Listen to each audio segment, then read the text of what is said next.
de foi, une parole de vie, une parole d'espoir. Vous assistez à l'émission Parole de vie.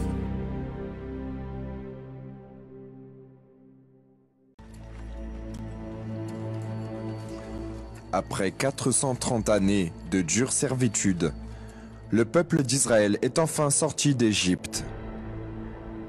Un peuple qui a vu ce que personne de toute l'humanité n'a jamais vu, ni avant, ni après. Les 10 plaies d'Égypte. La colonne de feu, la colonne de nuée. La mer Rouge s'ouvrant pour qu'ils puissent la traverser et se refermant sur l'armée égyptienne. 40 jours et 40 nuits. Ce fut le temps nécessaire pour que les circonstances les fassent tout oublier et trahir le Très-Haut. Cette histoire est la preuve que le fait de voir ou d'avoir vu ou eu l'expérience des merveilles de Dieu ne soutient la foi de personne. Les bénédictions ne sont pas suffisantes, parce que l'âme ne s'en contente pas. La colère de Dieu s'est enflammée et il a décidé qu'il ne les accompagnerait plus, mais qu'il enverrait un ange à sa place. Cependant, Moïse ne voulait pas d'un ange, il voulait la présence de Dieu. Moïse savait que le parcours serait difficile et qu'il ne pourrait arriver jusqu'au bout qu'avec la présence du Très-Haut. C'est pour cela qu'il n'a pas accepté cette parole. Si tu ne marches pas toi-même avec nous, ne nous fais point partir d'ici. Voici également la révolte qu'il y a en tous ceux qui n'acceptent pas de vivre sans le Saint-Esprit. Ils savent que les merveilles de Dieu, même si elles sont excellentes, ne remplacent pas la présence de Dieu lui-même. L'unique chose capable de les soutenir tout au long de leur parcours dans le désert de ce monde. Et c'est à travers cette révolte que Moïse a changé la décision du Très-Haut. Je marcherai moi-même avec toi, et je te donnerai du repos. Je ferai ce que tu me demandes, car tu as trouvé grâce à mes yeux, et je te connais par ton nom. Pour ceux qui veulent que Dieu les connaisse par leur nom et qui n'acceptent plus la seule compagnie d'un ange, c'est le moment. Par l'Esprit de Dieu, ils vont monter sur l'autel, le Sinaï, par la foi. Dans cette révolte, n'acceptez plus d'aller où que ce soit sans lui. Et depuis l'autel, à partir d'aujourd'hui, qu'on entende cette clameur. Seigneur, si ta présence n'est pas avec nous, nous ne partirons pas d'ici.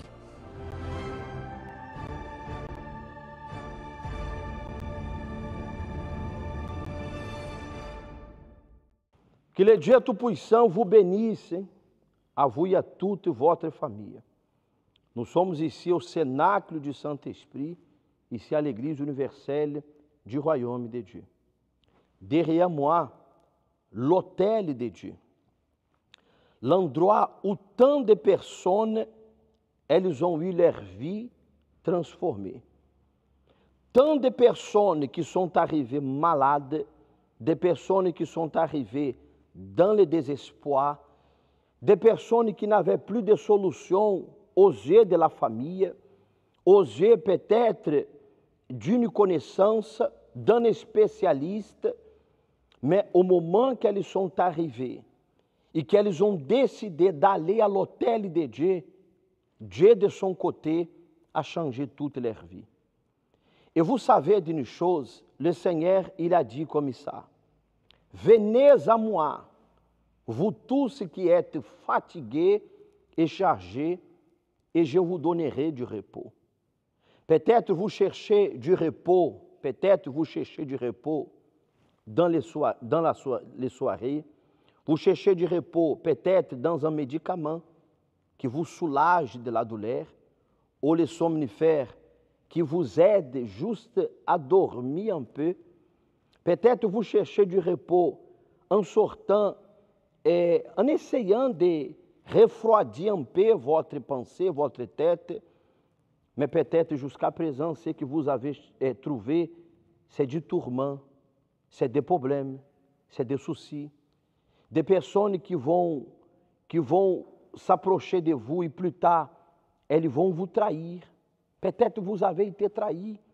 Et lorsque je parle de trahison, je ne parle pas de la trahison lorsqu'il s'agit d'un couple seulement.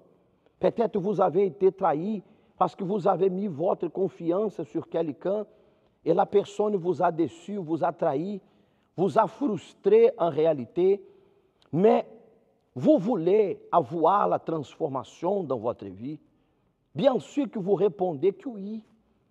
Bien sûr qu'à l'intérieur de vous, peut-être des questions, vous dites comme ça, qui est ce pasteur pour parler de cette façon?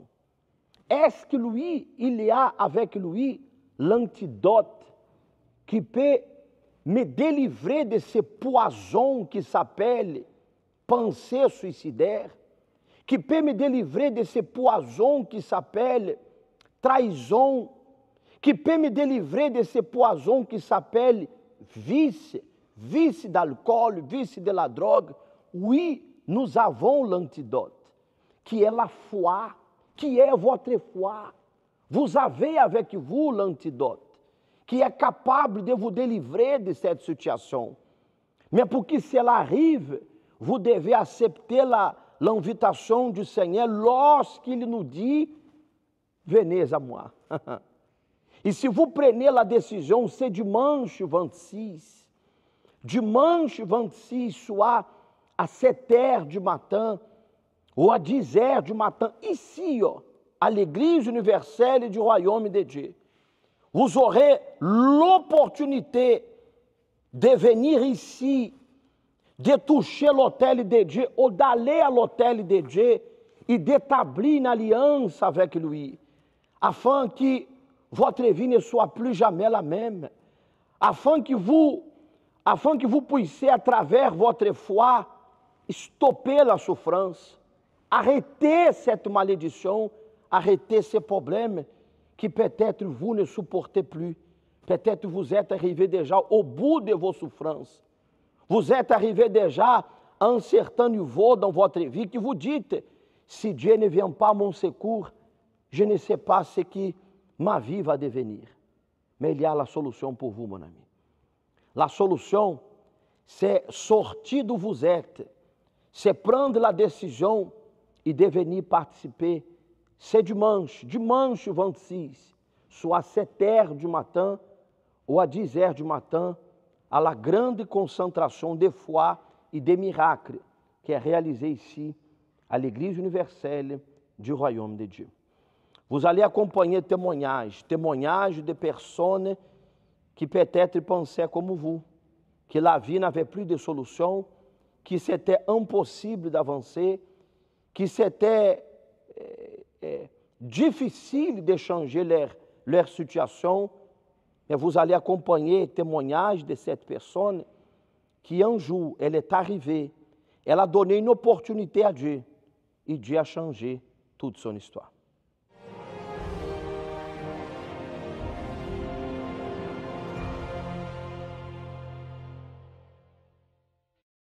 Bonjour, je m'appelle Giovanni. J'ai grandi dans une famille assez unie, mais tout a déclenché lorsque mon père il est arrivé en France et du coup, il fallait que je trouve quelqu'un pour pouvoir m'aider avec les cours. J'ai trouvé un ami de la famille qui a commencé à m'aider avec des cours particuliers et avec cet ami-là, en fait, il y a eu un abus sexuel. Et à travers en fait de cet abus sexuel, du coup, en fait, tout a déclenché dans le sens où en fait je vivais en fait que pour me venger des hommes. Je vivais que pour me venger des hommes. Et du coup, j'ai commencé à me donner à n'importe qui et enfin avoir des relations par-ci, par-là. Et quand cette personne commençait à s'attacher à moi, du coup, je mettais fin à cette relation-là. Et enfin, j'avais une vie complètement, je vivais complètement dans la débauche en fait. Jusqu'à ce qu'en fait un ami de la famille m'a invité.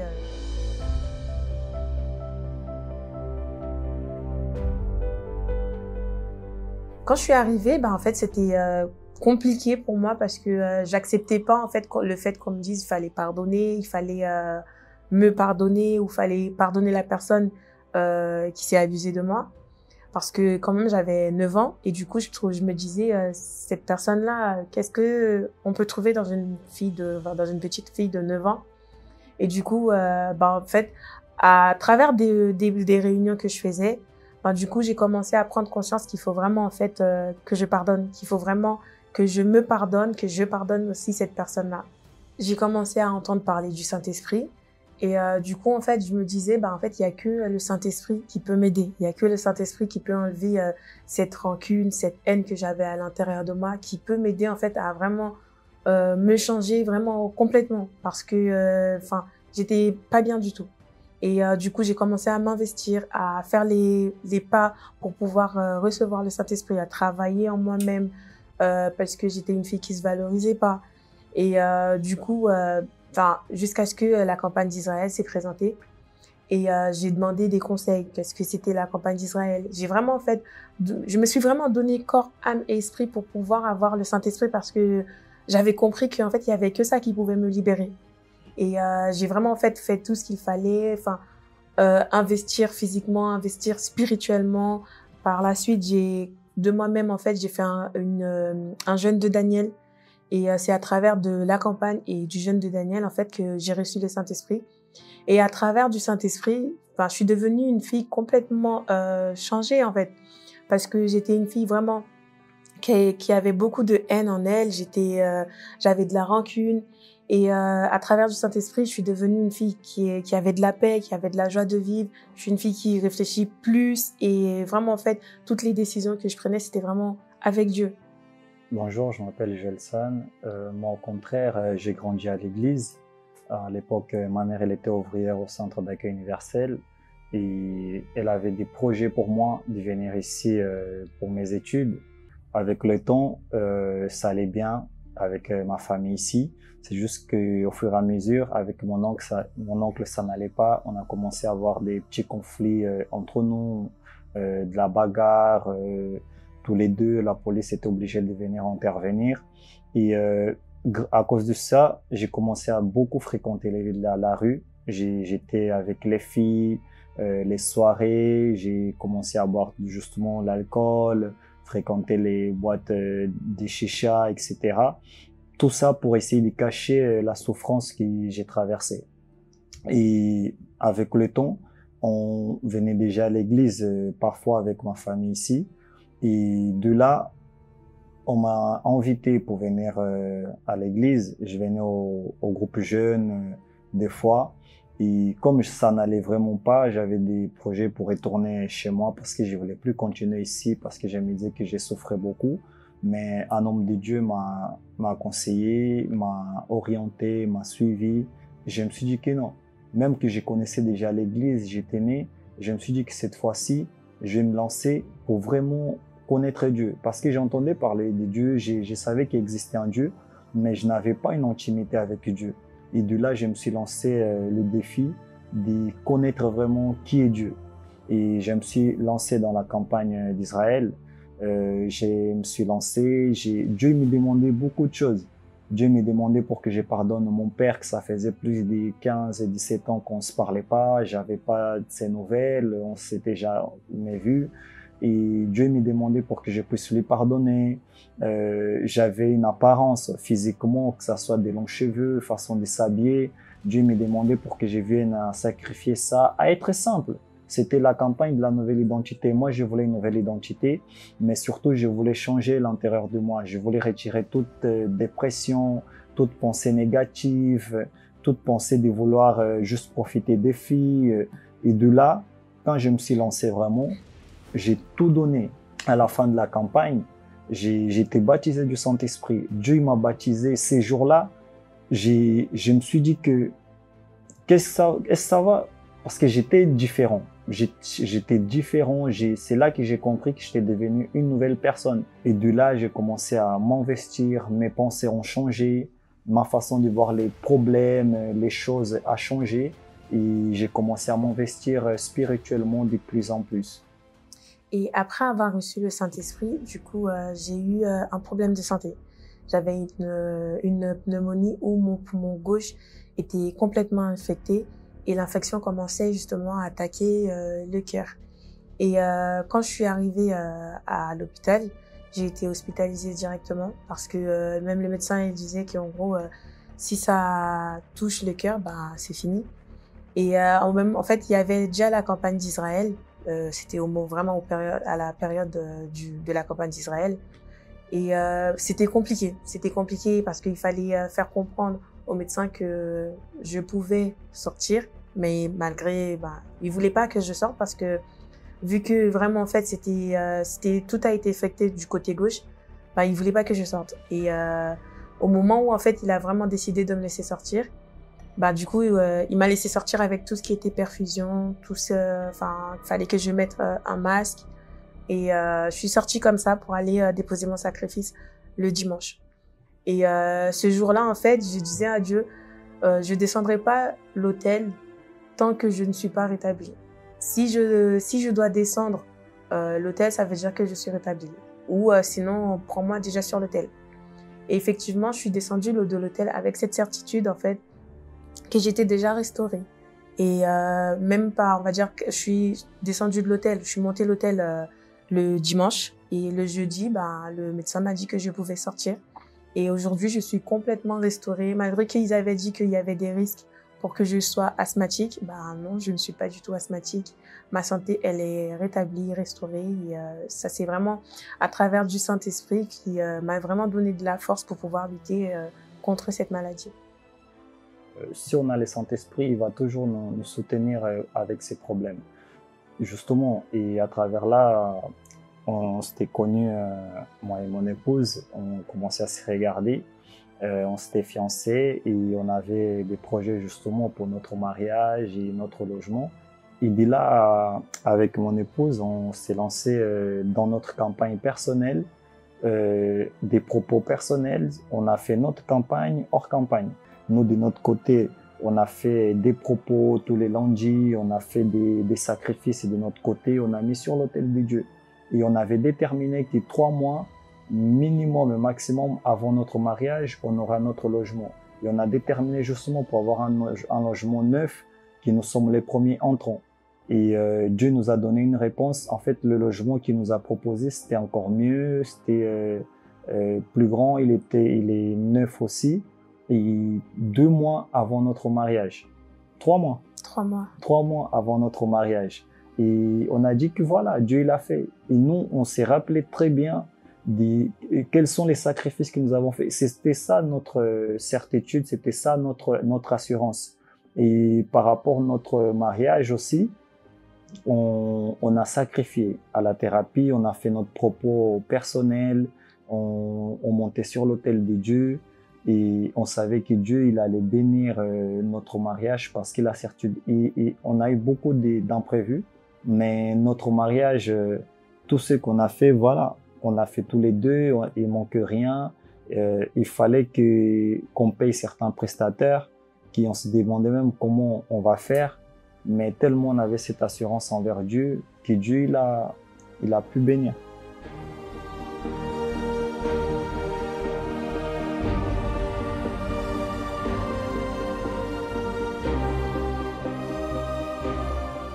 Des imprévus, il y en a eu beaucoup. Il y a eu pas mal de choses, mais vraiment le Saint-Esprit a toujours été là pour pouvoir nous soutenir, nous aider en fait à avancer dans notre parcours. Et aujourd'hui, voilà, nous sommes dans la présence de Dieu, nous sommes très heureux, nous sommes en train de goûter encore notre lune de miel. Jour du mariage. On sera déjà bientôt 2 mois mariés et c'est une bonne expérience. Car Dieu est la base de tout ça et nous sommes très heureux.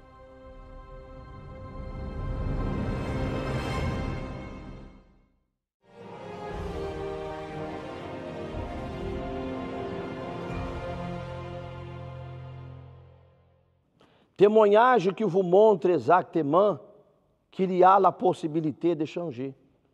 Témoignage qui prouve, qui atteste en réalité que si Dieu a pu changer la vie de ces personnes, il est capable aussi de changer la vôtre. Il est capable aussi de vous retirer de la boue, de vous retirer de la poussière et qui sait, vous retirer du sable mouvant. Il y a des personnes qui tombent dans les sables mouvants que nous avons déjà regardé dans les films. Et lorsqu'elles essayent de bouger pour sortir du sable mouvant, c'est là qu'elles s'enfoncent encore plus. Peut-être c'est vous. Plus vous essayez de sortir de cette situation, plus vous trouvez la vie plus dure, plus difficile. Excusez-moi de vous dire, plus chaotique, plus critique, au point de tout abandonner, au point de dire que vous ne pouvez plus. Mais vous venez d'accompagner un témoignage de quelqu'un qui a donné une opportunité à Dieu, de quelqu'un qui a mis la parole de Dieu à l'épreuve.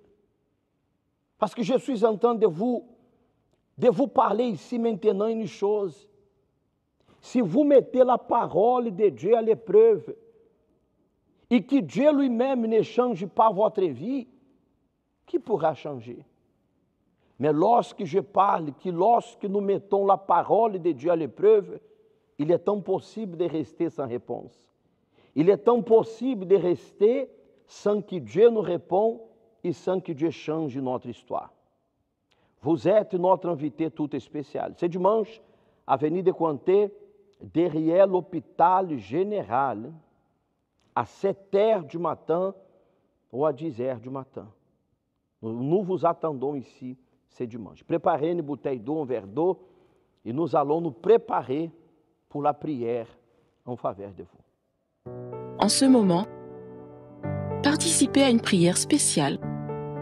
C'est le bon moment pour parler avec Dieu. Nous allons unir notre foi pour vous.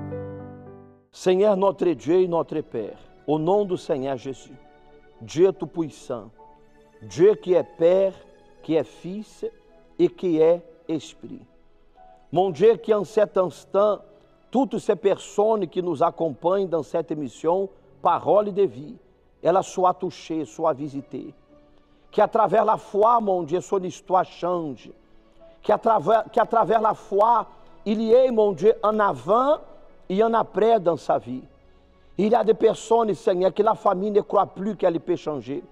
Il y a des personnes qui elles-mêmes, elles ne croient plus qu'elle pourra avoir sa santé rétablie. Elles ne croient plus, Seigneur, qu'elle peut avoir un mariage béni, une vie, Seigneur, transformée. Mais moi, je crois. Et Seigneur, même s'il y a des personnes qui nous accompagnent, qui ne croient pas, moi, je crois que tu es capable de changer sa vie.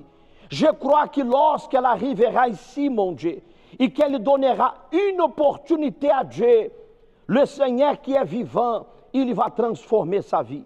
Le Seigneur qui est vivant, il va montrer qu'à lui, qu'à elle, Seigneur, il y a encore de l'espoir, il y a encore, mon Dieu, la possibilité d'avoir la transformation. Je vous bénis au nom du Père, du Fils et du Saint-Esprit. Si vous nous accompagnez de l'hôpital, de la maison, de votre travail, je déclare ici et je prophétise que votre histoire change à partir de maintenant. Recevez la paix, recevez la santé, recevez la force de Dieu au nom du Père, du Fils et du Saint-Esprit. Et vous qui croyez, dites Amen. Grâce à Dieu. Que le Dieu Tout-Puissant vous bénisse. Je sais qu'il a béni déjà la bouteille d'eau, le verre d'eau que vous avez présenté à lui. Et nous vous attendons dimanche ici, à l'Église universelle du Royaume de Dieu. Dieu vous bénisse.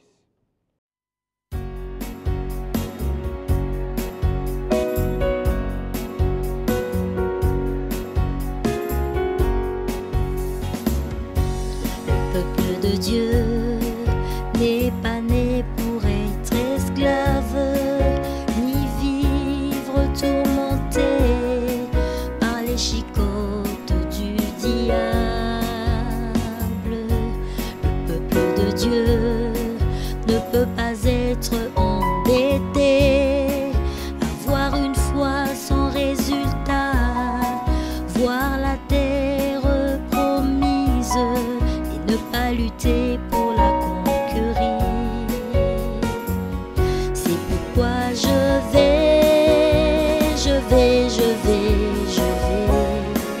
Je vais chercher là au Sinaï la promesse de mon Père. Fini l'esclavage, le grand jour est arrivé. Israël a pris l'or de celui qui l'opprimait. J'appartiens à cette nation, je suis fils d'Abraham. L'esclavage est attaché, c'est pourquoi je